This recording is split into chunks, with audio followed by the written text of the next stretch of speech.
Thank you, Dr. O'Neill, for joining us from sunny Florida. Thank you for continuing to be our guardian angel on all matters of financial literacy. Today, we're here to talk about flipping a switch, navigating later for life transitions.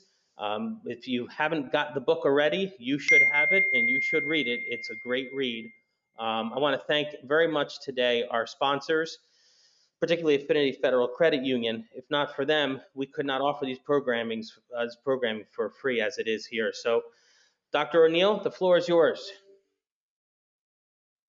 Well, thank you everyone for hanging around. I wasn't sure exactly what was happening there, so we got a little bit of a late start. I'll try to wrap up maybe a little bit later than 5 o'clock, but not too much later. So thank you for hanging with me for the presentation today. So I don't know about you, but I've been noticing a lot lately that a lot of the transitions that people have been making with COVID-19 are similar to the ones that people make in later life when they leave a long-term career. So I guess I have a little bit of experience with that because for 41 years I worked at Rutgers University. And at the end of last year, I moved down here to Florida in my new house. It's on the picture there. And I went full time as a financial education entrepreneur. So there's a picture of the office for my company called Money Talk. And of course, I'm getting plenty of sunshine. Today it's like 88 degrees here in Ocala, Florida. And the other thing that I did early on in my life after Rutgers was to complete my book. I had actually started it back in September of last year and completed it in May. And the book is called Flipping a Switch, and it's about 35 transitions that people make in later life, often when they leave a long-time career. So that's what we're going to be talking about today is some of those transitions that people make and how they kind of relate to what people are going through these days with COVID as well. So my first inspiration to dive into this topic was the fact that I was leaving Rutgers University, and after 41 years, Rutgers is now in my rearview mirror, as is the state of New Jersey. So that was a major transition to be leaving a job and moving 1,200 miles away. My second inspiration was a conference that I went to in July of 2018 called the American Savings Education Council. And they had a speaker there, Laura Lucas, who was talking about spending in retirement. And she was mostly saying that people are having a difficult time, that they haven't saved enough, and that Social Security by itself isn't enough. But then she described a subset of retirees that had a unique problem. And notice problem is in quotes because some people wouldn't think it's a problem. And that's people who had been saving for maybe 40, 50 years for their entire working life. And then they get to leaving their job and they're not comfortable spending that money. So their assets keep growing instead of being spent down. And the speaker made a quote, we need financial education to teach people how to flip a switch from saving to spending. So that was the impetus for the title of my book. And then on the train from Metro Park down to DC for that conference, I was reading this article in the AAII journal that was talking about grasshoppers and ants in retirement. And if you remember the old fable, the grasshoppers are the ones who kind of partied hardy and really didn't do much caring about the future or saving. And then the ants were the ones who were putting away food for the winter and were very thrifty. So the article kind of used that metaphor to talk again about people who had been saving quite a bit throughout their working lifetime and were finding it difficult to spend. And they asked the question, why did they save all this money if they're not going to spend it down? And in the article, they also talked about something called the habit formation hypothesis. And what that means very simply is that people get used to a certain lifestyle and spending a certain way, and it's hard to break those habits, especially if they've been habits for, 3, 4 decades or so. And then after that conference, I realized that there were just a whole lot of switches, to continue the analogy, or transitions that people need to make in later life. So, just beyond the financial ones, too. And the concept of a book started to take shape. And I realized that some switches were kind of like on and off, where you do one thing one day and then you're not doing it the next. But for a lot of people, the transitions that we make in later life are more like a dimmer switch. So, with working, you may gradually decrease your work hours. Spending, you may gradually increase maybe some of the spending that you have from your assets. I was on a webinar this morning, and somebody said that it took them 5 years into retirement to feel comfortable spending down the money that they had saved, just because they had that saver's mentality. And then people often change the way they do their investments. Downsizing is usually a gradual process of clearing out possessions and um, possibly moving to a smaller house. And then people tend to gradually disengage from things that they had been doing in the past, and then take up new activities in their post-work life. And then for many people, simplification is important too, just making their lives simpler, whether it's possessions that you own, or your financial records, or the number of investment accounts that you have. People often want to have things simpler as they get older. So my book is organized into three sections, and I believe 5 people on the webinar, the earliest 5 people who registered, will be getting a copy, an autographed copy of my book.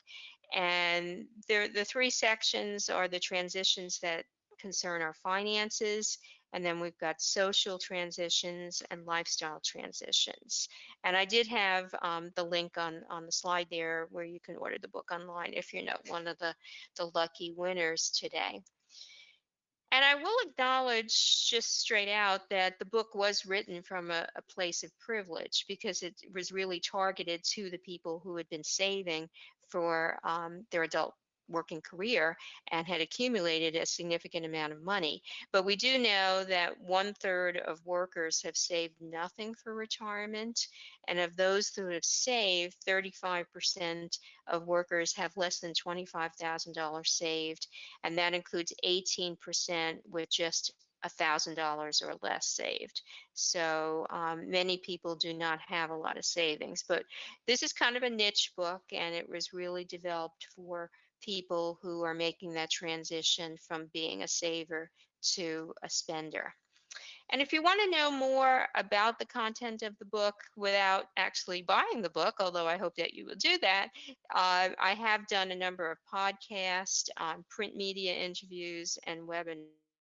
All of those are on the slides, and I will put these slides up on my SlideShare account right after the webinar, and you can access it at slideshare.net, searching on my name, Barbara O'Neill, or I'm sure the NJCFE will have them available as well. So you have different places to get the slides.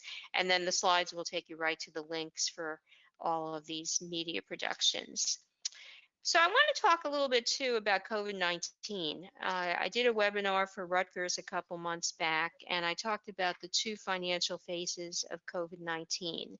And if anything, it's become even more pronounced since I did that webinar in late August. So what we're seeing is kind of a bifurcation, where some people are kind of experiencing major trauma, particularly since a lot of the government benefits have run out over the summer months. And then we also have people who are getting through COVID-19, at least on the financial side, pretty well unscathed. It's really not affecting their finances too much, although the market just went down quite a bit today. So I don't know that we can say that about everything, aside from market losses. And again, they're only a loss if you sell. Um, People have not been experiencing some of the distress that others have.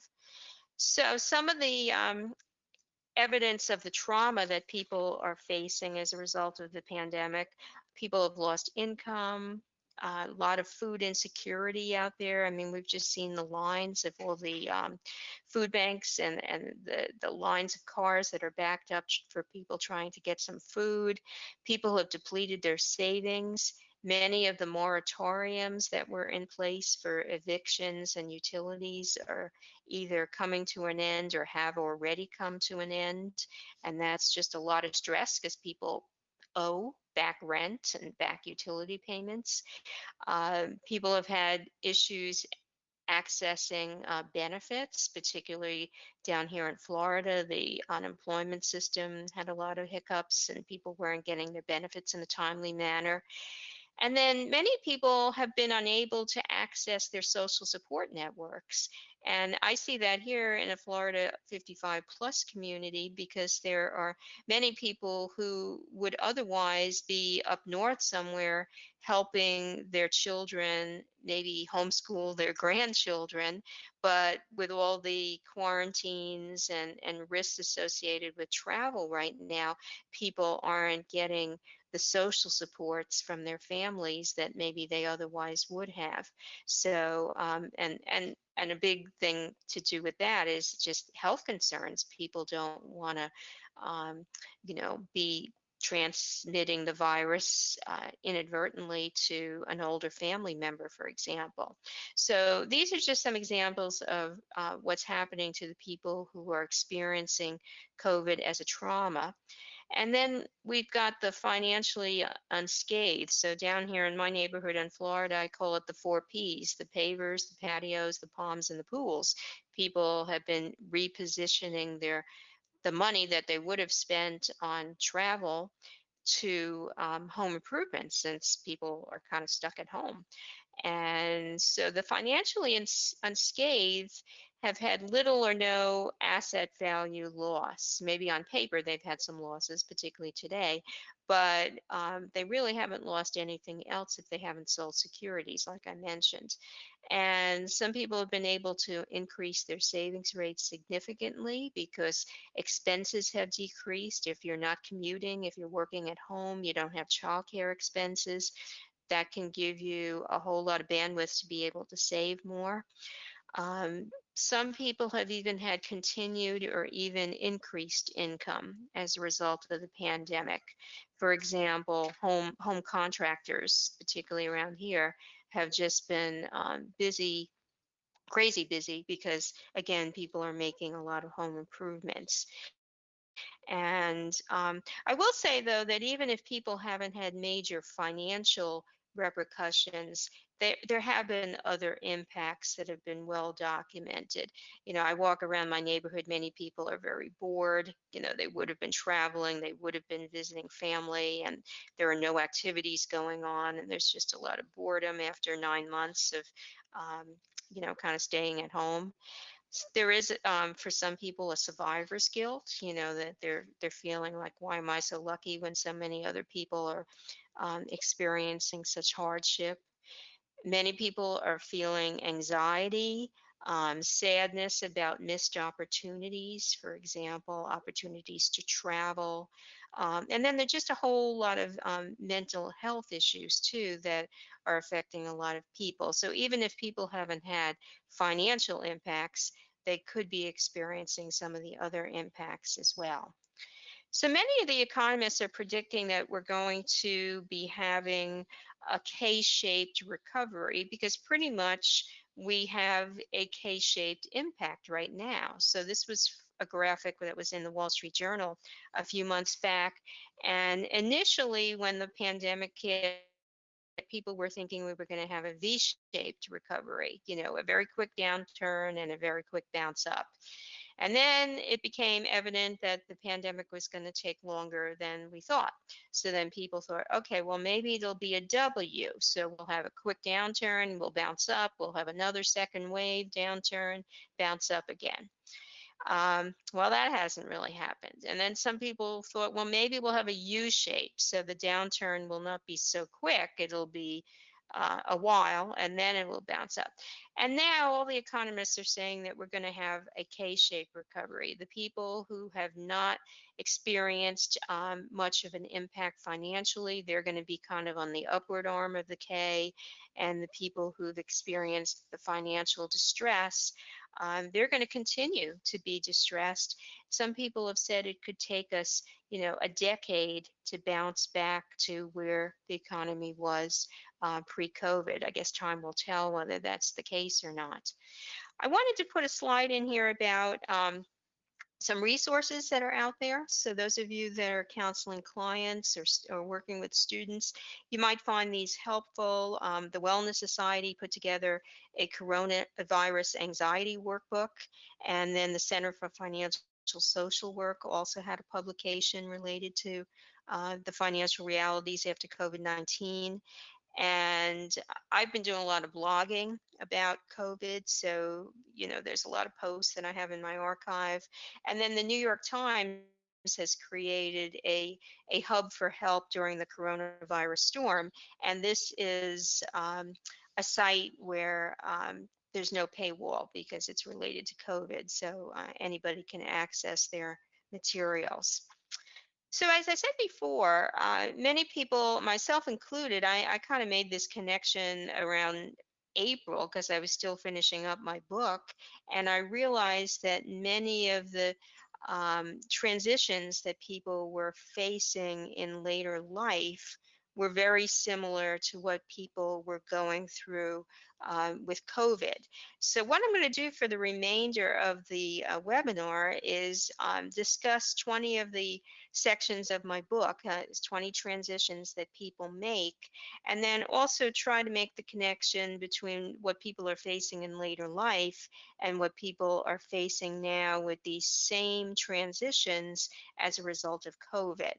And the source for the article where I got this graphic and information was again from the Wall Street Journal, and they had an article in quarantine, a glimpse of what retirement might look like. So again, they were kind of making the connection. Okay, so let's get started. And the first chapter of my book is called If You Don't Spend Your Money, Somebody Else Will. And some of the action steps, and each chapter of my book has action steps at the end. So some of the steps that are at the end of that chapter are just getting comfortable with spending more, and that's going to take people some practice. Like I told you before, somebody told me it took 5 years to be more comfortable spending some of the money that they had saved. So a lot of it's just going to be practice. uh, Maybe spending at a higher level than you did before. So if you've been buying store brands, you might buy national brands, or if you have been traveling coach class, you might travel business class. Just those kinds of things. Again, assuming once we're able to travel, but you get the idea where people might ramp up um, kind of the price point that they might be spending at. So another way to do this is to automate savings withdrawals. People can set up certain investments like mutual funds where it can pay you a check each month, and then you would have a withdrawal coming out of your account. Most of the time when you're working, you automate deposits. Well, you can also do that in reverse and do withdrawals as well. And then asking yourself some hard questions that might motivate you to spend money that you've saved. Why did you amass savings if you aren't going to spend it? If you don't spend your money, who will? And what are you waiting for? One of the things that I've observed as a result of COVID-19 in my community here, again, it's a 55 plus community here in Florida, is that many of my neighbors have taken in their adult children. So some of their spending is going toward helping their adult children. In fact, sometimes you walk around my community and you see more 20. It reminds me of Rutgers. You see more young adults walking around than you do older adults. So that's one of the decisions that some people are making. Deciding when you have enough. So the chapter talks about doing some savings calculations. FINRA has a really good retirement calculator that you might consider using. Some people will hire a financial advisor to help them see if they have enough to leave the workforce. And then there are tools called Monte Carlo calculators that will calculate a percentage of probability that you will have enough money to last your lifetime. So obviously, the higher the probability, the better. They typically use 30 years. So the COVID analogy for deciding when you have enough is, it's unfortunately some people have used COVID as the impetus to say, okay, we're done. Maybe it's teachers who've got underlying health issues and just don't feel comfortable going back into the classroom. There's been a lot of anecdotal evidence that some people have been moving up the date that they leave the workforce due to concerns related to coronavirus. Creating a paycheck. So when you leave a job,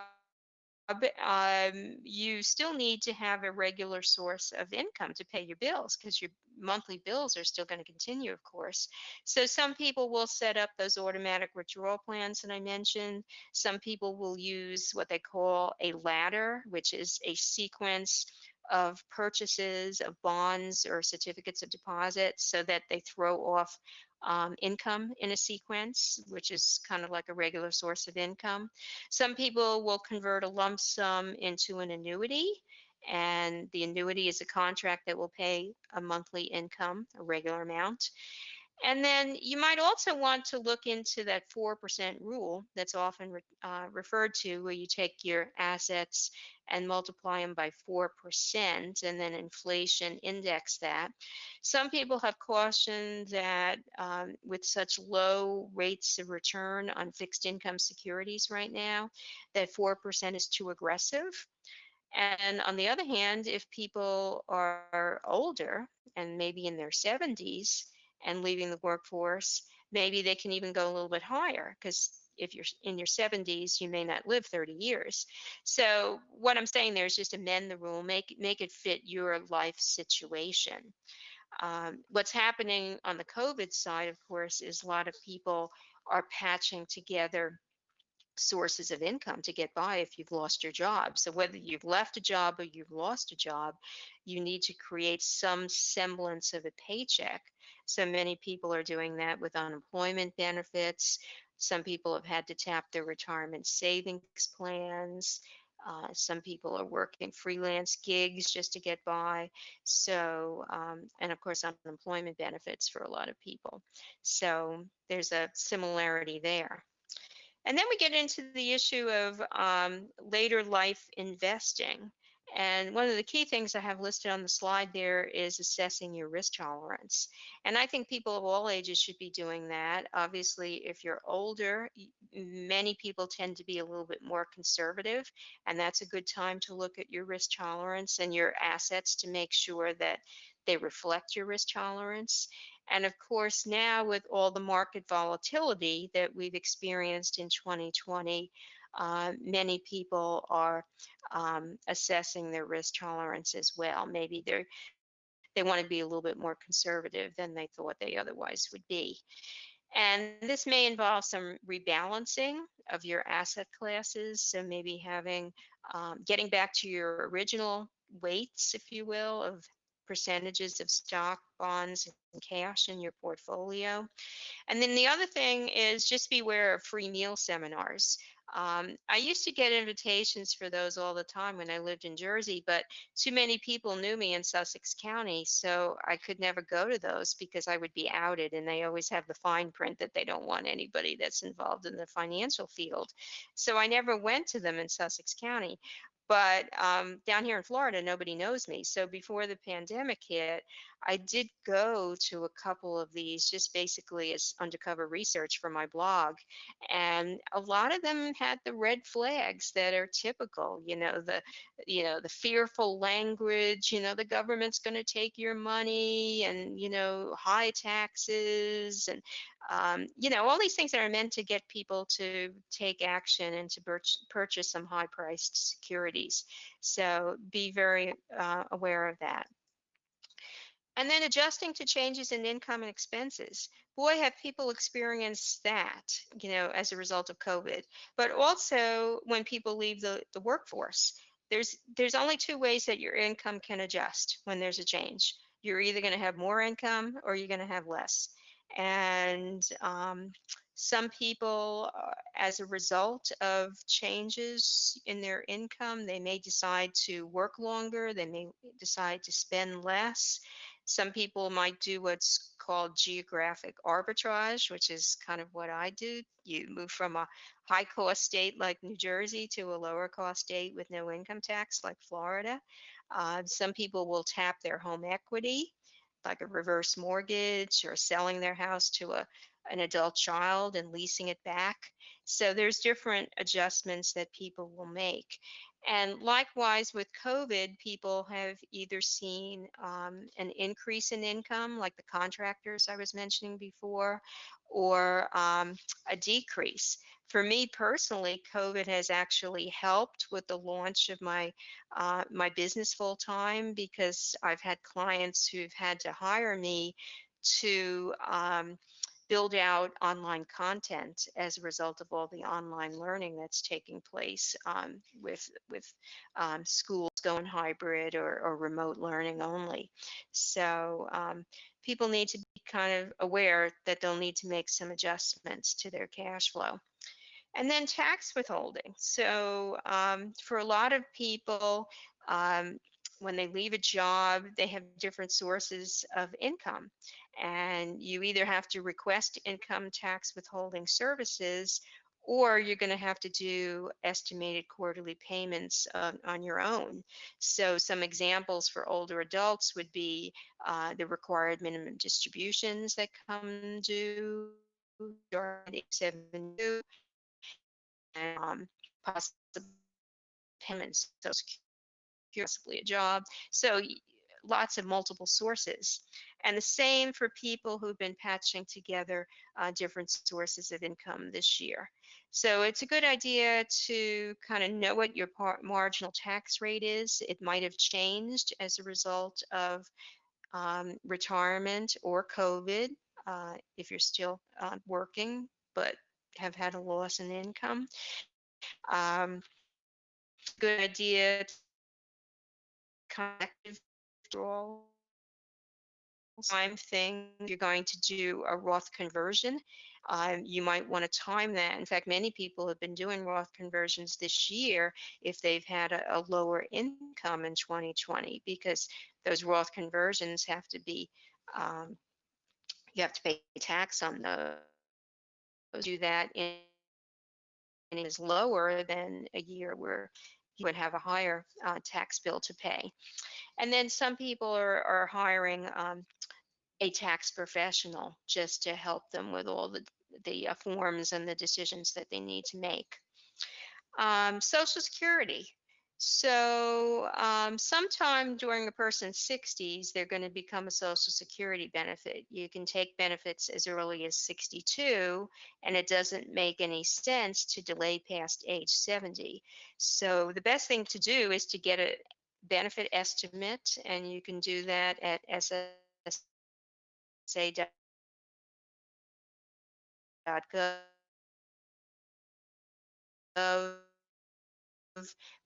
my account, Social Security estimates, what your benefits will be, and make estimated payments for Social Security taxes if you find that you're in the group where you have to pay taxes and a portion of your Social Security.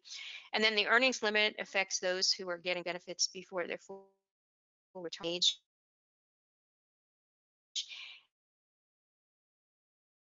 And then take care of their spouse. Well, Social Security can affect not only each individual worker, but the surviving spouse, whoever that might be. Typically, the advice is for the higher earner to work as long as possible, up to age 70. It doesn't have to be 70, but maybe retirement age to build that way, or when they pass away, there'll be a higher benefit earned for the surviving spouse as well. So that is something people might want to get some professional advice on. Um, as far as the COVID impact, there has been evidence that many people, again, older workers who've either been laid off or are who've got some health issues related to being in a workplace and have voluntarily left the workforce, many people are using Social Security earlier. They're claiming benefits at 62, for example. And then there's all the healthcare transitions that people make. So the best thing that you can do is take care of yourself. When people leave the workforce, they have about 2,500 extra hours. If you figure about 50 hours of working, if you had 2 weeks off of vacation, 50 times 50, if you can include the commuting time. And what you'll want to do is earmark a portion of your savings for healthcare. And then make sure you learn about Medicare and the supplements for Medicare, because that's a big transition people will face after age 65. And a bigger transition for those who will be transitioning from an Affordable Care Act plan where they had premium subsidies, because some of those people will actually end up paying more for health care um, with Medicare and the supplements than they did previously. So again, every case is different. You want to do goals for yourself in later life. When you're working, it's to get yourself to retirement. On, it's to get through retirement. And again, those are some of those maybe those upgraded spending that we talked about before, and maybe even some automated spending and gifting. Because researchers found is when people have to constantly keep making withdrawals from their savings, it feels like a loss. So you can get the bed might feel particularly. And then you can't take it with you. So as people get older, they generally want to think about maybe leaving a legacy if they have the means to be able to do that. And this is where it's important to check out potential charities.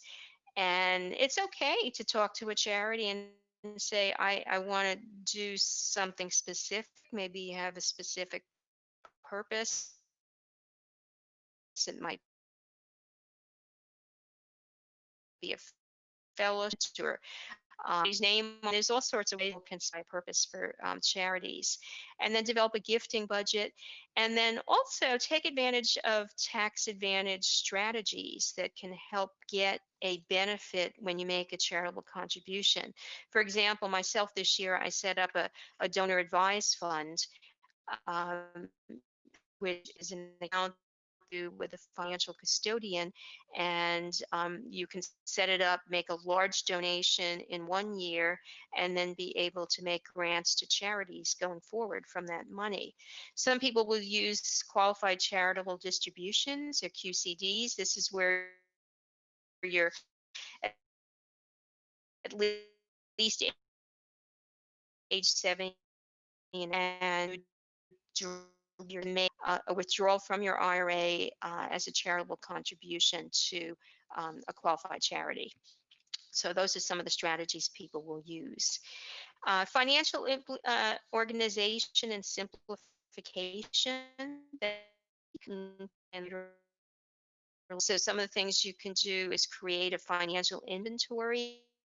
Some people consolidate like assets. So if you have 5 IRAs, you might consolidate down to 2 IRAs, for example. Many people have already culled a lot of their automatic payments as a result of COVID. Um, people are not going to gyms, and they've kind of canceled the gym membership and that sort of thing. Things like, if you used to be a two-way commuter and you enjoy satellite radio because it helped made the commute more pleasurable, and now you're working from home, you may want to ditch that automated payment as well. So again, kind of look at your own situation. And then, of course, fraud bait. So we saw this quite a bit with COVID, current frauds with COVID-19, fraudulent charities, fraudulent vaccines, fraudulent government benefits. I mean, the list can go on. So it applies to later life, um, using caution with those free mail seminars, like I mentioned before, recognizing things like or if they start asking you for prepaid debit cards or anything like that, then you've really got a red flag there. And then make sure you avoid all these tech scams. Some of them are um, kind of done through pop-ups, so be very careful if something pops up on your screen. Just don't click automatically. Make sure you know what you're looking at. And of course, blank space in them. So I covered mostly financial things. I did want to include a couple other transitions as well. We have a chapter in the book called "What Do You Do?" Answering the "What do you do?" question. So that's something that people have to figure out individually. Some people, like myself, don't like to use the R word. I don't consider myself retired. I consider myself a full-time financial entrepreneur. But every once in a while, you get people say, "Well, how's retirement?" And you have to kind of say, "No, I'm not retired." So when people are imposing what they think you should be doing at a certain age, that's called a social clock. And don't do that to other people, and don't let other people do that to you. There's also been a fair amount of research that indicates that if you do identity bridging, in other words, you carry a portion of your working life into your post work life, that makes the transition smoother. And hopefully, people are doing that with COVID too. For example, if they've been laid off from a job, maybe they're able to use the skills that they used on that job for some type of freelance work. So that's another example of identity bridging. And then continuing commitments that you really value, and then having a new elevator speech, because eventually, if you ever get on an airplane again, you're going to be seated next to somebody who's going to say, "Well, what do you do?" And then you want to have some kind of elevator speech that you can answer that question when people ask. Change relationships with family and friends. Many people will find that they have to define some boundaries. For example, if their adult children think that they can provide free babysitting and they've got some other ideas of what they want to do. Couples have had to navigate that too. How many activities do they do separately versus with their spouse? And we've found with COVID, there's been a lot of anecdotal evidence that people are experiencing too much togetherness. And again, trying to find those boundaries of how much time is the family together and how much are people doing kind of on their own. That's another big challenge for many people. And then there's the whole issue of finding fulfillment. And in the book, I use FIND as an acronym for Financial Independence, New Directions. And again, the important thing there is if you're going to leave a job, to have a plan. When you're leaving voluntarily, you have time to work out a plan. Unfortunately, many people have had to leave jobs involuntarily, and the plan has to come after they leave, but still develop a plan. I found interviewing people for the book that everybody kind of advised if you're going to leave the workforce, don't leave for too long if you want to come back, because after about 2 years max, you're pretty much considered irrelevant and rusty. So you want to keep your skill set up to date, keep your networks up to date. And if you're an older person, expect that there is going to be ageism. It's just a fact of life. And of course, some of you can remember that phrase, "okay, boomer," that's kind of used with a little bit disdain. Um, 16, getting help when needed. So, again, there's free local financial education resources such as webinars from NJCFE. Some people will hire a financial advisor. It's always a good idea to interview services and go with your gut. In the book, I talk about the fact that it's not just financial services, but sometimes people need help with lawn care and house cleaning and things like that. And it's very important to lock down your house because things that are left in view can often be used for identity theft, personal information that's left on a desk, for example. And then for people with COVID, let me just go back on that slide. The help is often going to involve human services in the community, financial counseling agencies, for example, or um, 211, which you can contact to get names of agencies that might be able to assist with whether it's food or utility assistance or anything like that. A new definition of busy. So many people have had to deal with that with COVID too. One of the biggest sources of concern has been lack of scheduling. And this has been an issue for children when they're totally at home and they're not in school. And it's also been an issue for adults. So, one of the things I talk about for people who've left a job is finding what they call the big rocks in your life. If you remember the book from Stephen Covey, he talks about big rocks, putting them in a jar, and those are the things that are, big, high priority things. And if you can schedule around that, you're going to have a big chunk of your day already taken up with. So, exercise, for example, can be a big rock. People who are working freelance gigs or working from home. Those would be big rocks.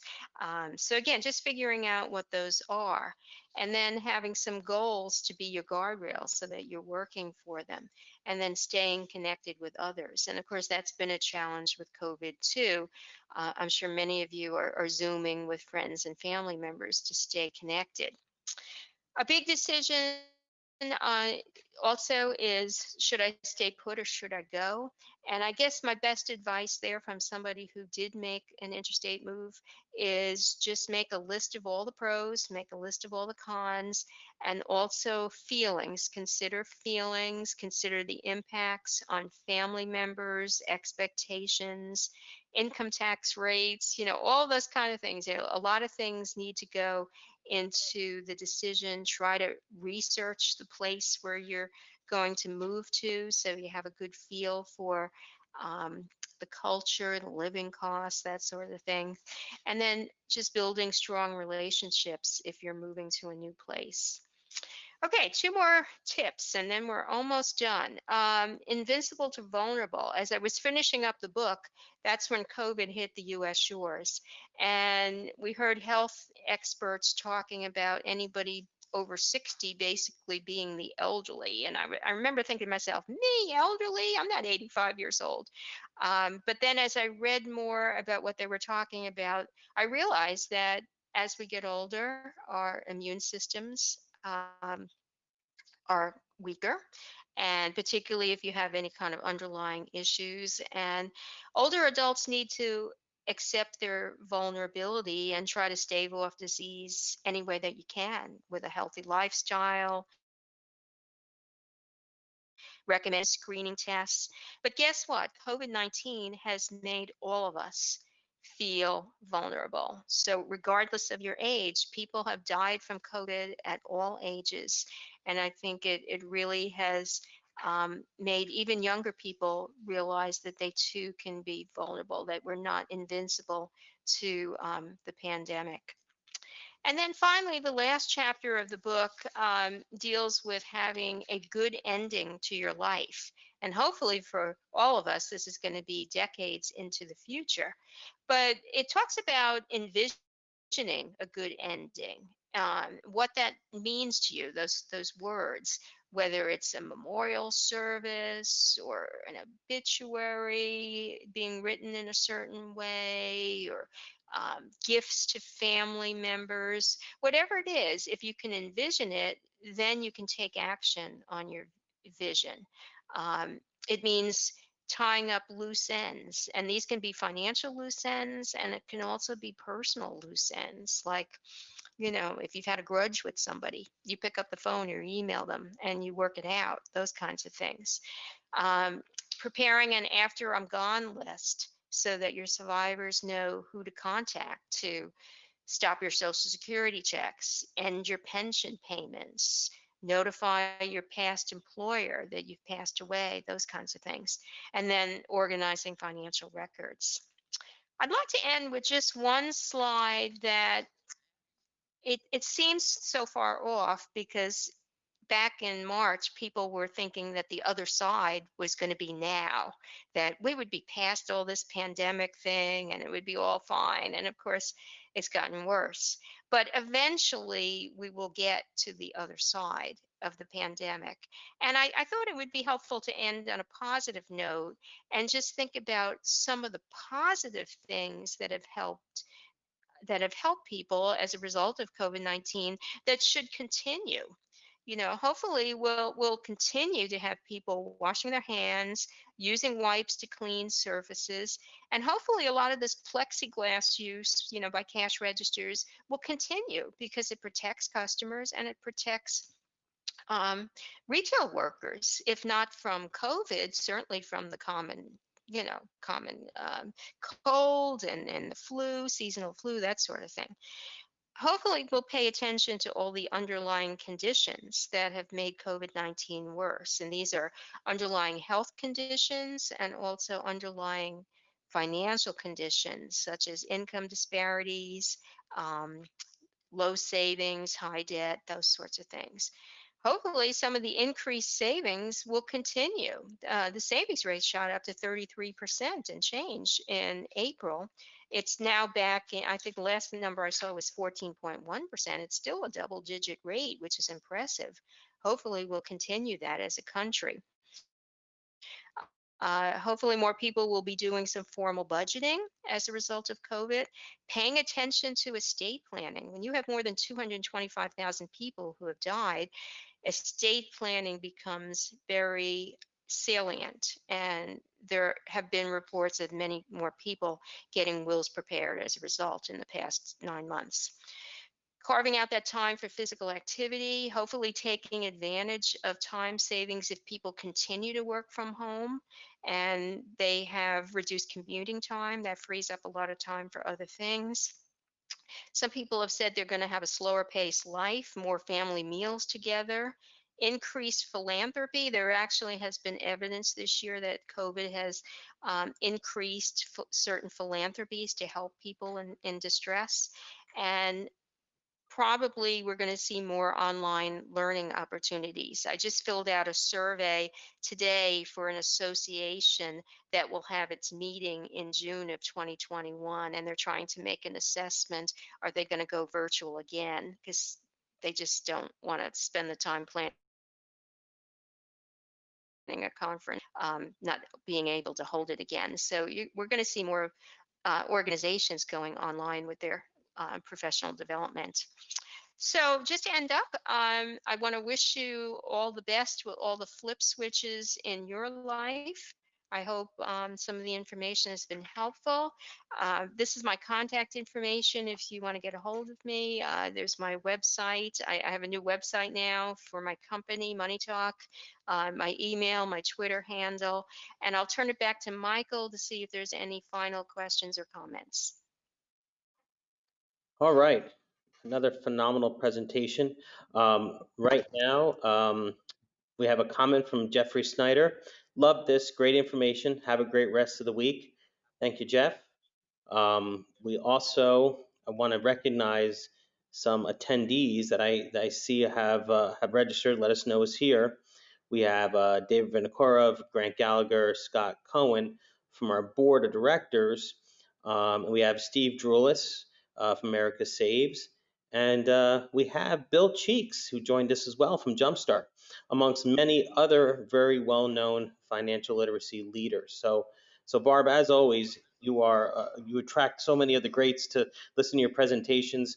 I will tell you, sitting here writing down all these facts, statistics, and ideas because I'm not quite ready to flip the switch and go to Florida yet. But there's so much information here that's important to anybody at any stage of their life. So thank you for packaging such interesting information that people can make meaningful decisions with. You're welcome.